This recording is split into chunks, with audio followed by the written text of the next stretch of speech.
Radio Claret América presenta Sediento de ti, la palabra, fuente de vida, con el sacerdote misionero claretiano Tony Díaz.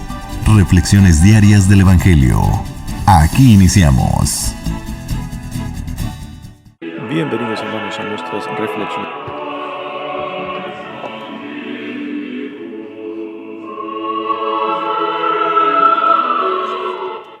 Bienvenidos, hermanos, a nuestras reflexiones bíblicas de las lecturas del día. Hoy es lunes de la segunda semana del tiempo ordinario. Y hoy celebramos la memoria de San Antonio Abad. La primera lectura viene del primer libro de Samuel, capítulo 15, versículos 16 al 23. En aquellos días, Samuel le dijo a Saúl: «Te voy a manifestar lo que el Señor me dijo hoy en la noche». Él le contestó: «¿Qué te dijo?». Samuel prosiguió: «Aunque a tus propios ojos no valías nada, ¿no llegaste acaso a ser el jefe de Israel? El Señor te ungió como rey de Israel. Él te ordenó llevar a cabo una expedición contra los amalecitas, diciéndote: ve y destruye a esos pecadores. Hazles la guerra hasta acabar con todos ellos. ¿Por qué no has obedecido la voz del Señor y te has quedado con el botín, haciendo lo que desagradaba al Señor?». Saúl le respondió a Samuel: «No, yo obedecí al Señor, llevé a cabo la expedición que Él me ordenó. Traje cautivo a Agag, rey de Amalec, y acabé con los amalecitas. Fue el pueblo el que tomó del botín lo mejor de las ovejas y los bueyes para sacrificarlos al Señor nuestro Dios en Gilgal». Samuel le replicó: «¿Crees tú que el Señor le agradan más los holocaustos y los sacrificios que la obediencia a sus palabras? La obediencia vale más que el sacrificio y la docilidad más que la grasa de los carneros. La rebelión contra Dios es tan grave como el pecado de hechicería, y la obstinación como el crimen de idolatría. Por haber rechazado la orden del Señor, Él te rechaza a ti como rey». Palabra de Dios. El salmo responsorial es el Salmo 49, y el responsorio es: «Quien me da gracias, ese me honra. Quien me da gracias, ese me honra». «No voy a reclamarte sacrificios», dice el Señor, «pues siempre están ante mí tus holocaustos. Pero ya no aceptaré becerros de tu casa, ni cabritos de tus rebaños». ¿Por qué citas mis preceptos y hablas a toda hora de mi pacto? Tú que detestas la obediencia y echas en saco roto mis mandatos. ¿Tú haces esto y yo tengo que callarme? ¿Crees acaso que yo soy como tú? No, yo te reprenderé y te echaré en cara tus pecados. Quien las gracias me da, ese me honra, y yo salvaré al que cumple mi voluntad. Quien me da gracias, ese me honra. El Evangelio de hoy viene de Marcos capítulo 2, versículos 18 al 22. En una ocasión en que los discípulos de Juan el Bautista y los fariseos ayunaban, algunos de ellos se acercaron a Jesús y le preguntaron: «¿Por qué los discípulos de Juan y los discípulos de los fariseos ayunan, y los tuyos no?». Jesús les contestó: «¿Cómo van a ayunar los invitados a una boda, mientras el esposo está con ellos? Mientras está con ellos el esposo, no pueden ayunar. pero llegará el día en que el esposo les será quitado y entonces sí ayunarán. Nadie le pone un parche de tela nueva a un vestido viejo, porque el remedio encoge y rompe la tela vieja y se hace peor la rotura. Nadie echa vino nuevo en odres viejos, porque el vino rompe los odres, se perdería el vino y se echarían a perder los odres. A vino nuevo, odres nuevos. Palabra del Señor. Muy bien, damos comienzo a nuestra reflexión de las lecturas de hoy, pero antes de entrar a las lecturas propias, digamos algo acerca de San Antonio Abad, memoria de quien celebramos hoy. San Antonio nació en el año 251 en Egipto. Él pertenecía a una familia muy bien económicamente y socialmente. Cuando mueren sus padres, Antonio hereda una gran fortuna. Y una vez que estaba asistiendo a una misa, escuchó las palabras del Evangelio que decía: vende lo que tienes y dárselo a los pobres. Y Antonio, pues, toma estas palabras del Evangelio literalmente dirigidas a él y decide deshacerse de la gran mayor parte de sus riquezas, dejando solo lo suficiente para él y para su hermana, que él quedó de responsable de ella. En otra ocasión, otra vez en una misa, escucha las palabras del Señor: no te preocupes del mañana. Y al escuchar estas palabras, pues las toma literalmente dirigidas a él y decide deshacerse del resto de lo que tiene y va y pone a su hermana en un convento de monjas y después él se va de ermitaño. Y desde ese momento Antonio ya no ve para atrás.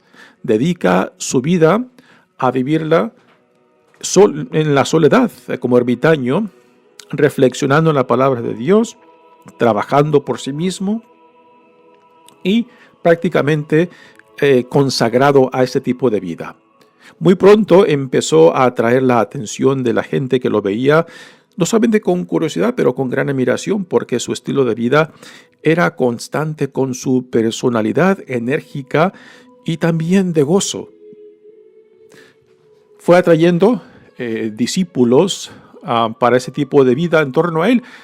Y aunque él no fue el primero en crear esa tradición monástica, a él se le atribuye y se le da el título del padre del monasticismo.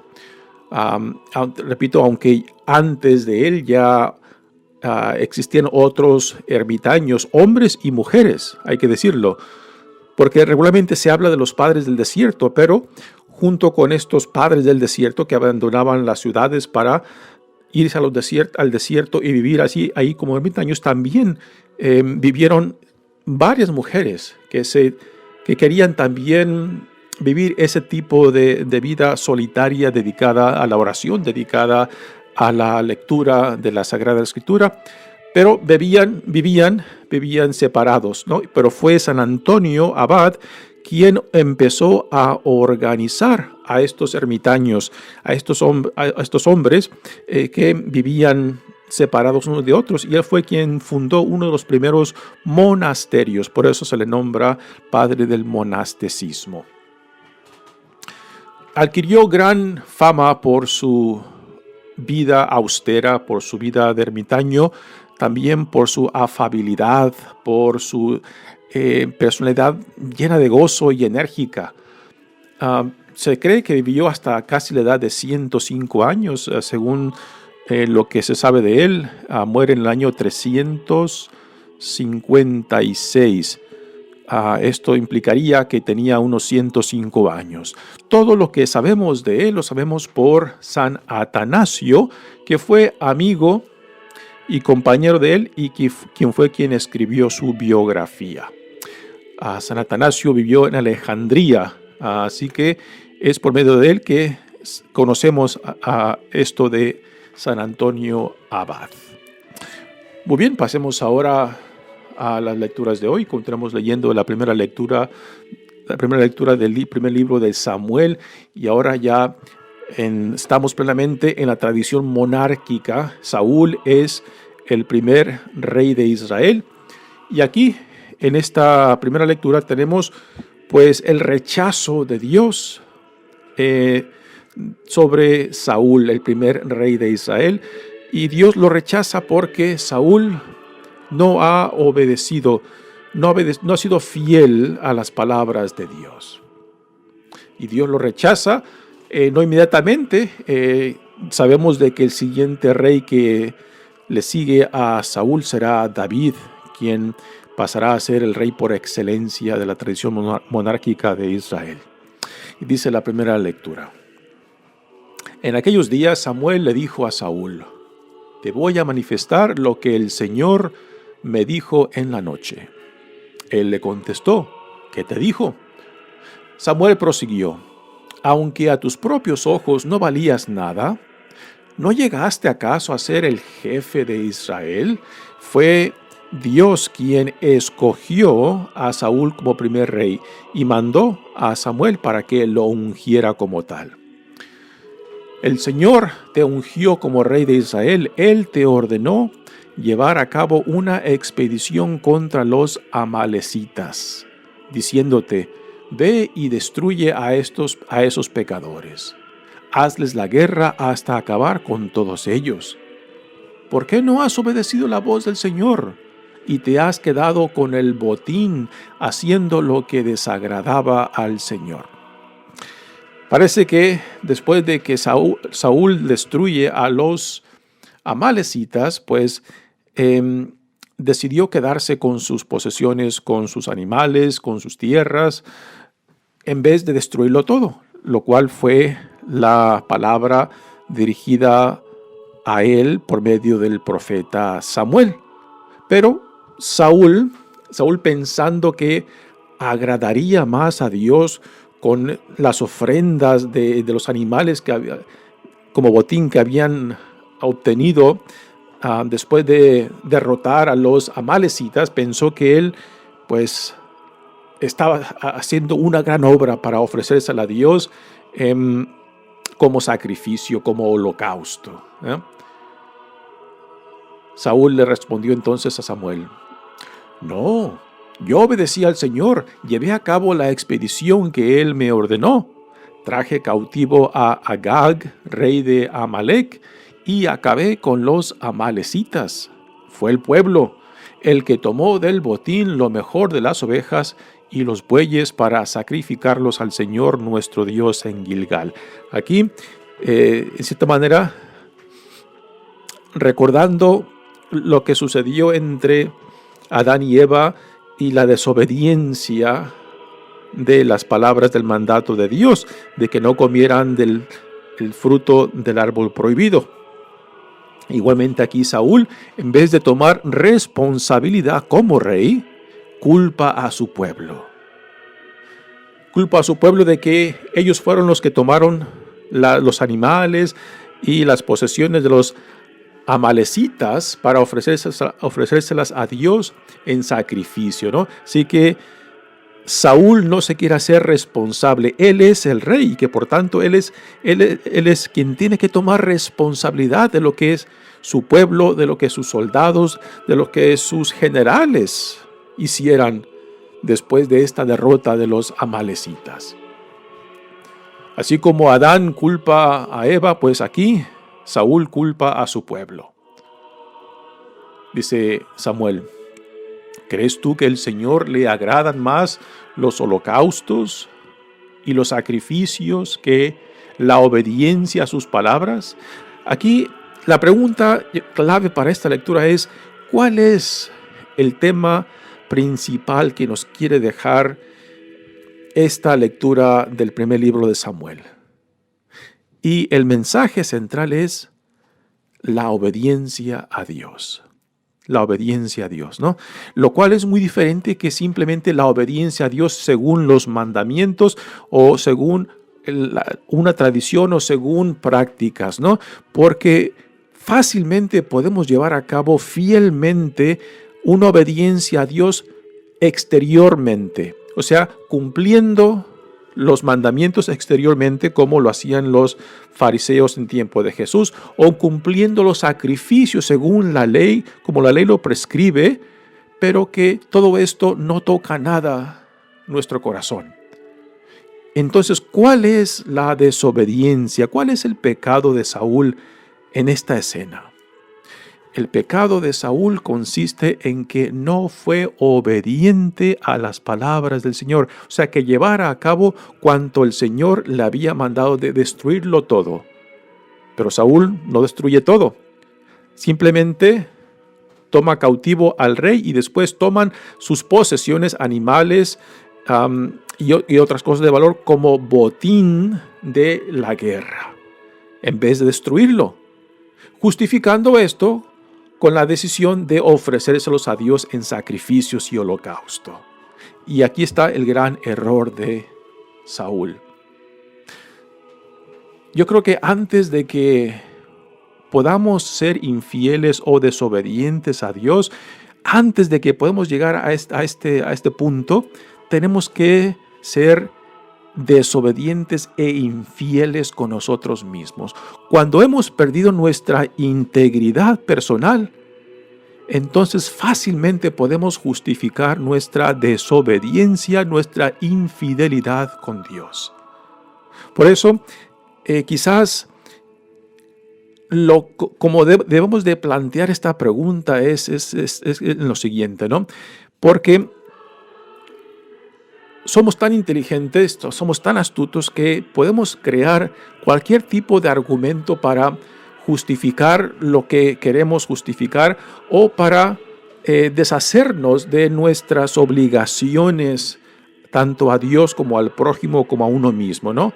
Somos muy astutos para autojustificarnos, pero en lo que no podemos engañarnos es cuando nosotros mismos violamos nuestra propia integridad, cuando nosotros mismos callamos nuestra propia conciencia, cuando nosotros mismos no somos fiel a nuestra dignidad de lo que dice Dios quién somos y la vida a la cual somos llamados.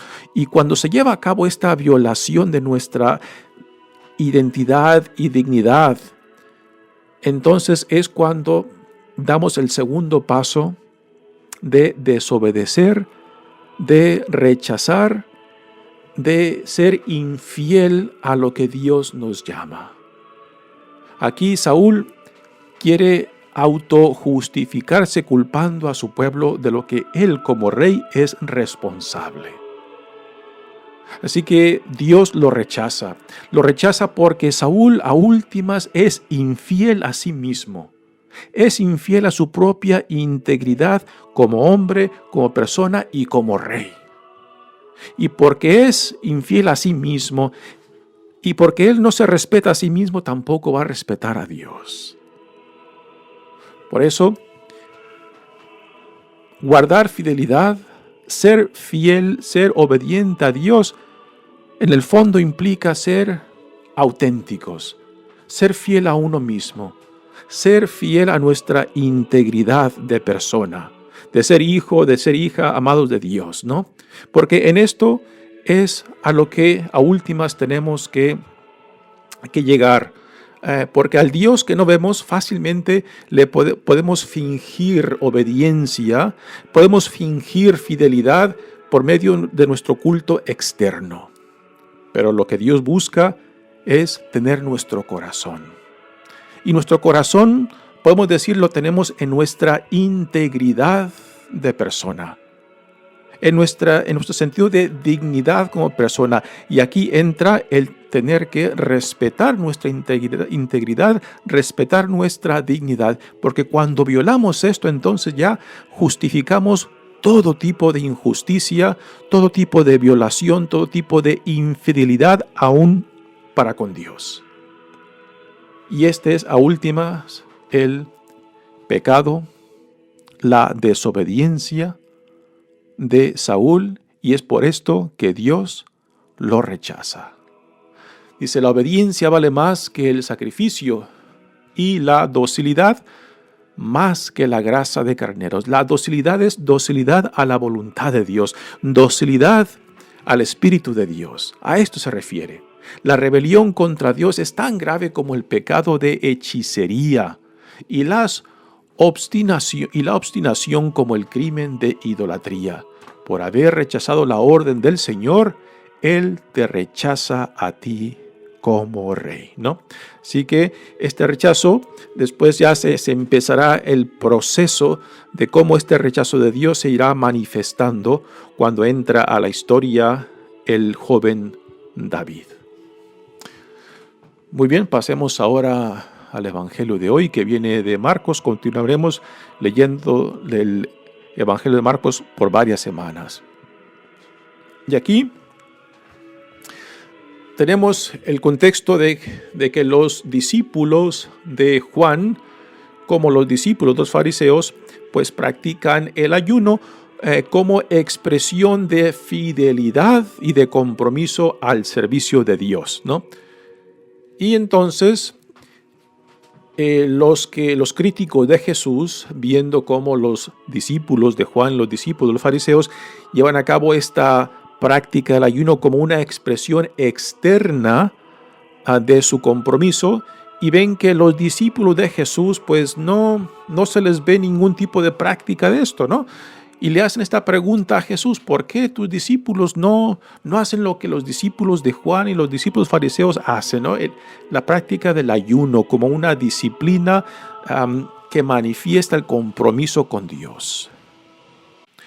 Y la respuesta que Jesús da a esta crítica es de responder con una parábola acerca de sí mismo, utilizando la imagen de una boda, donde dentro de esta imagen de la parábola, pues Jesús representa el novio y sus discípulos los invitados. Y Jesús les contesta: ¿cómo van a ayunar los invitados a una boda mientras el esposo está con ellos? Aquí la imagen del reino como una boda es un tema que resalta mucho en las parábolas que Jesús nos deja en los evangelios, ¿no? Así que esta respuesta de Jesús es dada en una forma de parábola, que después la veremos más adelante en las parábolas que Jesús nos deja. Mientras está con ellos el esposo, no pueden ayunar.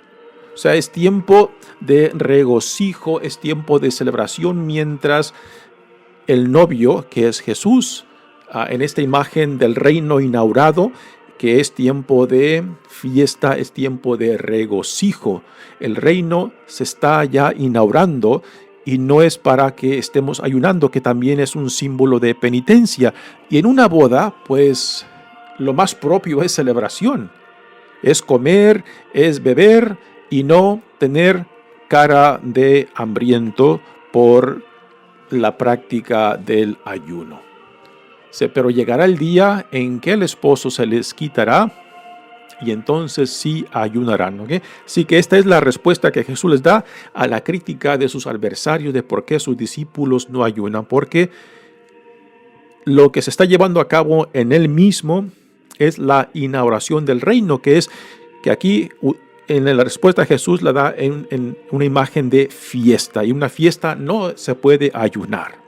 Y después complementa esta respuesta con otras dos, digamos, semejanzas que Jesús da acerca de lo que Él viene haciendo en sí mismo, en su proclamación, en sus obras, en la expulsión de demonios. Dice: nadie le pone un parche de tela nueva a un vestido viejo, porque el remiendo encoge y rompe la tela vieja, y se hace peor la ruptura.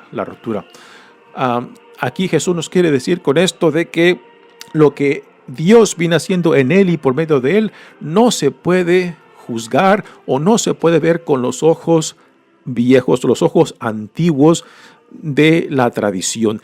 Tienen que ser vistos con nuevos ojos, con un nuevo corazón, ¿no? Entonces aquí entra una idea muy radical, ¿no? Que lo que Dios en Jesucristo viene haciendo requiere una nueva apertura, que no puede ser simplemente una continuación de la tradición. En cierta manera, se puede decir de que Jesús rompe y crea, pero no es una ruptura de la tradición, es una reinterpretación de la tradición, porque Jesús no está rechazando todo lo que vino antes, sino todo lo contrario. Todo lo que vino antes hace posible lo que Él está haciendo ahora. Pero para poder apreciarlo, para poder entenderlo, para poder recibirlo, se tiene que tener nuevos ojos, nuevo corazón, nuevos oídos para poder escuchar lo que Dios les está diciendo en Él y por medio de Él, ¿no?